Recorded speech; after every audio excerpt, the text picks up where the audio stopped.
Hello and welcome to the Confident Musicianing Podcast. My name is Eleanor and I am a British American oboist studying at the Royal Conservatoire of Scotland, literally my dream school. And it took me a long way to get there. I applied and auditioned for 12 schools in 3 different countries. It was a lot of hard work, but oh my gosh, so worth it. I want you to have the confidence to work hard in achieving your goals. So come with me as we go on this journey together. So sit down, pull up a chair, take a seat, or if you're on the go, welcome to the Confident Musicianing Podcast.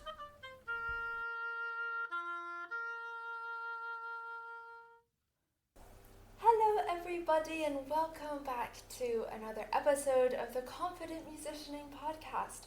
Today we are going to be talking all about culture shocks since moving to the UK. I have been living in the UK for about almost a year now, and there's a lot of different culture shocks. And it's interesting because I'm a dual citizen. I am British, I'm also American. I grew up in the States, and I've since moved back to the UK, and it's very interesting having two cultures, right? Being part of kind of two countries, and so there's a lot of things about the UK that I am used to because I am actually British, but then there are also things that I'm not as used to. And today I want to dive into more kind of the musical culture shocks, because I definitely, before moving to the UK, was very American in my musical self. Do you know what I mean? I grew up in the States learning music, and it is actually quite different to the UK. So I want to chit chat a little bit about that. Before we get into the actual kind of part of that episode, I want to just kind of start this off with a little life update. I think I want to, moving on with the episodes, have a little section at the beginning where I just tell you something about my life, something that's happened recently, kind of just chit chat about that, and then we can get to the actual content of the episode. I will put timestamp that out in the audio bit at least. So if you want to skip just to the content bit, that's perfectly fine. But let's do a little bit of a life update. It's not a big one, but it's an interesting one because recently I went to the park with some friends. I took the bus to the park, and it was interesting because, that day, I went in the afternoon, and in the morning I had planned on doing a practice session, and something happened. It was oh my gosh, it was crazy. So I literally, just as when I was about to start my practice session, a wasp flew into the flat, and was making all the noise because obviously the wasp wanted out of the flat. The wasp did not want to stay in the flat. So it was trying to get out, and it was hitting the window, and it was getting annoyed, and it was buzzing, and it was really loud to me. And I really wanted to help this wasp get out of the flat. And, so I was opening windows, trying to get it to leave. And it took up my entire practice time that I had set out in the morning. And I was just in such a kind of flurry and a kind of rush to just get this wasp out that I did not realize that when it finally went out, not only was I just absolutely exhausted from the entire endeavor, my practice time was gone. And I was oh no.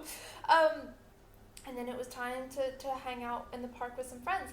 And I realized, I had two options. I could either beat myself up, be oh my gosh, you missed your practice time.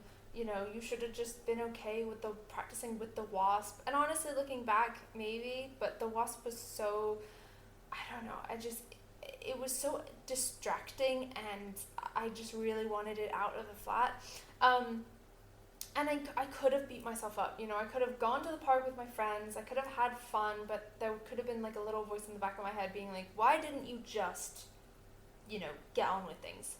But I decided to change that up a bit, and I decided to be kind to myself, because the only way forward, I've in my experience at least, the way forward is through kindness, through empathy, and compassion.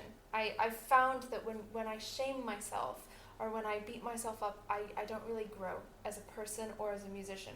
So I decided I'm going to show myself empathy and be like, okay, maybe today is a rest day. You know, maybe like I've been practicing so much recently, like maybe it's just a day to rest and be calm and be okay. And I decided, you know what, I'm just gonna go to the park, I'm gonna have fun with my friends, it's gonna be great. And I did, and I had so much fun, and I saw Highland cows, first time forever, because I live in Scotland, so the first time I've ever seen Highland cows. They're just big puppies, they're lovely. And I just had so much fun at the park. And, you know, after the park, I went and I grabbed a coffee with someone, and it was just so chill. And I was like, you know what, today is just a day to be in the moment and to enjoy just the beautiful things of life. Do you know what I mean? And I think that is such an important thing to just kind of talk about, because, you know, some days we wake up and we practice and practice and practice, and it's great, and we feel confident, and we feel productive, and it's amazing, but other days we don't, you know? And other days we just, something happens, the wasp flies into the apartment, and all of a sudden we need to take care of that, or we don't get as much time, or maybe even our practice isn't as, you know, productive or effective, and that's okay, you know, and that's okay, and we still deserve as people to go to the park with our friends, you know what I mean? It's so important. So I'm really proud of myself for doing that, for choosing empathy over, you know, shaming myself, and I thought that it was an important thing to tell you, because as musicians we all struggle with that. We all are working towards that, and it's good to have some wins about that. And yeah, all right. Shall we move on to the actual topic of the episode? And that is culture shocks in the UK, specifically music culture shocks. I might do an episode about like more general culture shocks in the UK, because there are also that. It's very strange. If you have two nationalities, you can probably relate to, like, in both countries, for me the States and the UK, like going someplace and there being a culture shock, and you being like, okay, I have this culture shock, but I am actually, you know, I am actually part of this country. Do you know what I mean? Like, it would make sense for me, for instance, if I went to, like, I don't know, Norway. You know, I'm not Norwegian, but if I went to Norway and I had a culture shock in Norway, that would make sense because I'm not Norwegian. Do you know what I mean? But because I am actually British and I am actually American, when I have culture shocks in these two countries, I'm like, it's a bit strange. But all right, let's get into culture shocks in the UK, specifically in terms of music conservatoires, or like that kind of thing. The first thing, and by the way, this a disclaimer, this is all in my experience. Someone else might have a completely different experience. This is my experience of these two places. The first thing that I found was, this is specifically with like my oboe teachers. I find that in the States, you look at oboes more from you look at learning an instrument, for me it was the oboe, more from a mechanical point of view. Like, this is how you do it, this is how you need to do it, this is how you make it work. And then from in the UK, it's more of an artistic point of view. It's more of like a, you know, if you want to do this specific thing, then try that, or try this other thing.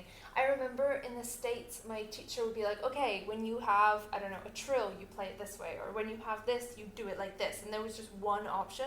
And then I got to the UK, and my teacher at my conservatoire was like, let me give you some ideas, and you can choose from them whatever fits you. And I was like, what? I was so shocked, because I was like, but which one is correct? You know, I don't want to make a choice. Tell me which one I should do.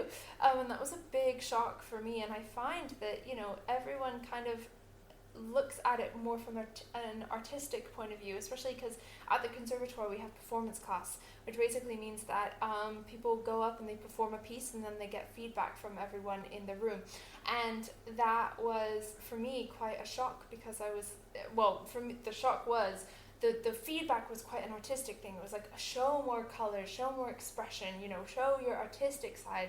Whereas I think, for me at least in the States, it was more of like a mechanical point of view, like, this is how you do it. Do you know what I mean? It was a big shock for me, and it's still something that I'm kind of struggling with, because I do get quite nervous about, like, what if I choose the wrong option? You know, my teacher gave me 3 options to play this. What if I do the wrong one?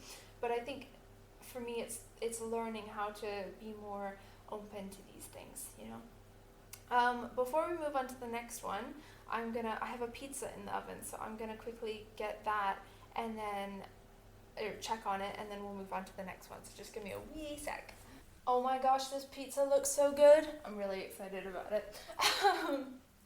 All right, the next thing. This is interesting. I found, especially in a conservatoire setting, teachers are more laid back, and this is just my experience. There are so many music teachers in the UK, there's so many in the US, but from my personal experience with teachers, I found that they're more laid back. I think, like, for instance, at Christmas time, my oboe teacher took the entire oboe class to the pub, and I think in the UK, or in the US, that would never happen. Like, I don't know, at least in my experience, like, I couldn't imagine that happening in the States. Like, your teacher actually, like, takes you out for drinks at the pub. Do you know what I mean? Like, and I remember I told someone in the States, like, that they do this in the UK, and they were like, what? Like, what? It is a big culture shock. The teachers here, I feel, are more laid back. Like, for instance, I call all my teachers by their first names. And I mean, again, this is my experience, but in the States, I found that, especially like conservatory, you know, music school, they say like Professor so and so, Professor so and so. And I'm sure, I mean, I don't know, but maybe in more traditional universities in the UK, they might say professor. But at least in my conservatoire, like, I call my teachers by their first names. Like, my oboe teacher, I call him by his first name. And that is something that's a little different. Like, to be fair, in the US, I called my private teacher by his first name, but that wasn't he wasn't like a part of like a music school. Do you know what I mean? But when I went and visited music schools, I saw students calling the teachers by like Professor so and so, and it's just a little bit of a culture shock, because in the UK you say or at least in my experience, I say my teachers just their first names, and they're fine with that, and that's a very different thing, and they like introduce themselves, you know, by their first name, which is a very different thing, and that's a bit of a culture shock. The third one, this one's really funny, and I think it makes, I mean, total sense in the world of being a Brit, but it is so funny, and that is tea etiquette. I literally have in my notes like notes on tea etiquette. So for instance, like, we've had classes, or a class, where we all sat down and we talked about gigging, and we talked about, like, you know, freelancing, and if you were a freelance classical musician, and, you know, if you got gigs in specific orchestras, how to act, how to behave, you know, be on time, blah blah blah. But there was an entire section of that class that was, how many cups of tea should you get, who, you know, who should you give the tea to, you know, should you buy tea or should you let them give you tea? You know, it was just like so much, and I was like, I sat there and it was like, oh my gosh, this would never happen in the States. But like, you know, for instance, like during orchestra rehearsals, during the breaks, you know, who do you give tea to? And I have notes on that, and I remember sitting in that class thinking, this would never happen in the States, and this is brilliant. Because, I mean, in the UK, like, I know that we have this kind of reputation of everyone drinks tea and blah, blah, blah, and it's so true. It is so true. Like, I have tea behind me.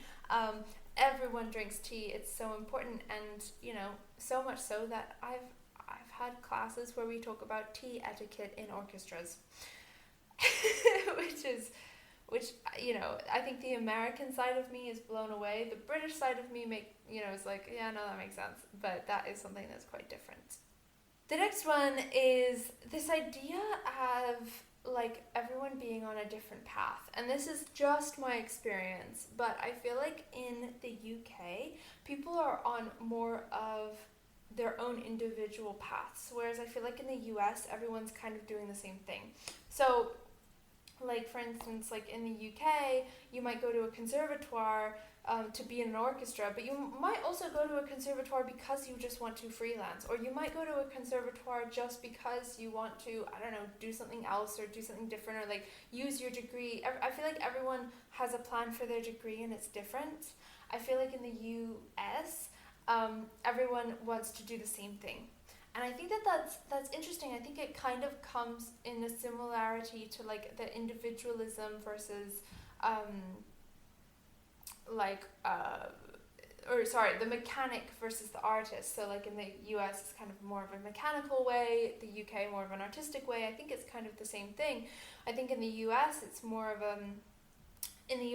like everyone's doing this thing and that's all they want to do that. And I'm sure, people branch off and people do different things, but I feel like everyone has a similar goal. Whereas in the UK, everyone kind of just does has their own path and has their own idea of what they want to do. And I think that was a different thing. I mean, for the most part, obviously everyone wants to play their instrument. That's kind of it. But I feel like in the UK, there's a little more individualism as to what you specifically want to do. I feel like in the US, the idea is, okay, everyone gets an undergraduate degree, and then they get they go to grad school, they get their graduate degree, and then they apply for orchestras. And in the UK, like I have friends who, for instance, just graduated from their bachelor degree from their undergraduate, and they're like, okay, do I want to go to grad school, or do I want to you can do internships with orchestras, or do I want to do this, or do I want to do that? It's all very different. And this is, obviously from my own experience, but it's quite interesting to see the more individualism in the UK. And I think for me, that fits me a bit more, because I feel like, I want to be in an orchestra, but there's so many other things in my mind, relating to my oboe, that I'm like, I want to try this, I want to do this, I want to, all of these things, which I'm so excited about. So it's a little bit different, but I'm really happy that I'm going to this conservatoire that I'm going to, and I'm studying here, and it's absolutely amazing. So those are, I don't know how many there were, 1, 2, 3, 4 4 culture shocks. I just counted off my little script, or like my outline of the episode. So yeah, those are the 4 culture shocks, at least from in the musician side of things. Before we do a little recap, I want to let you know about a tool that really helps me in my practicing, to plan my practice, to reflect my practice, or reflect on my practice, and that is a notable practice journal. This journal is so helpful. Not only can I plan my practice so that I know exactly what I want to do in my practice session, I can also reflect so that I make sure that I grow after every single session. As soon as I realized that this journal was helping me, I knew I needed to tell you about it, and I knew I needed to give you a code. So use code Eleanor15 for 15% off your journal. And yeah, go practice and plan it and make it effective, because we all love effective sessions. I don't recommend anything that I don't absolutely love, so this code is an affiliate code, which means I do receive a commission with no extra cost to you. Alright, let's do a wee recap. So the first thing, in my experience at least, in the US, it's kind of more going at playing an instrument from a mechanical point of view, whereas in the UK it's more of an artistic point of view. In the UK, the teachers seem to be a bit more laid back. Obviously, everyone's still very focused, but in terms of like calling them by their first name and things like that, it's a bit more laid back. The third thing is tea etiquette. This was a big thing. I was like, whoa. Tea etiquette, like you actually learn in conservatoire, how many cups of tea you should give people and things like that. And then the fourth thing is everyone is on a different path, I feel, in the UK, whereas in the US it's kind of more everyone has a similar goal, at least in my experience. Yeah, but it's so much fun to be here in the UK and studying at the Conservatoire. And I'm so excited to kind of share this with you through the podcast, through my social medias, all of these things. It's absolutely lovely. And yeah, so I hope you enjoyed this episode. If you did, please do show all the love, like, subscribe, comment, share with all of your friends, especially the ones, if you have any friends who are thinking of going to a different country, studying in a different country, especially if it's the UK or even if it's the US or any other country. Just send it to all of your friends who you think might benefit from this. Yeah, and I hope that you have a lovely rest of your day, and I will see you in the next episode. All right, take care. Bye bye.